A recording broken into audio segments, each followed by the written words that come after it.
Hey everyone, welcome back. Today, we're diving into a straightforward guide on how to transfer your crypto from your Tangem hardware wallet to Coinbase. If you're new to crypto or just want a secure way to move your assets, this tutorial is perfect for you. Let's get started and make this process as smooth as possible. First things first, ensure you have both your Tangem wallet and a Coinbase account set up. Tangem is a secure hardware wallet that keeps your crypto offline, which is great for safety, but you'll need to connect it to initiate a transfer. Open your Tangem app on your phone and unlock your wallet using the physical card. Once you're in, select the cryptocurrency you want to transfer, like Bitcoin or Ethereum. Next, head over to your Coinbase account on a web browser or the app. Go to the Accounts section and choose the specific wallet where you want to receive the funds. Copy the wallet address.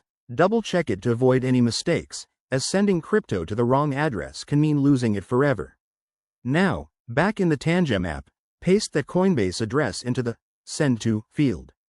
Enter the amount you wish to transfer, and always leave a little extra for network fees to ensure the transaction goes through smoothly. Before you hit Confirm, take a moment to review everything. This is crucial for security. Make sure the address is correct and that you're sending from the right wallet. Once you're confident, approve the transaction on your Tangem device.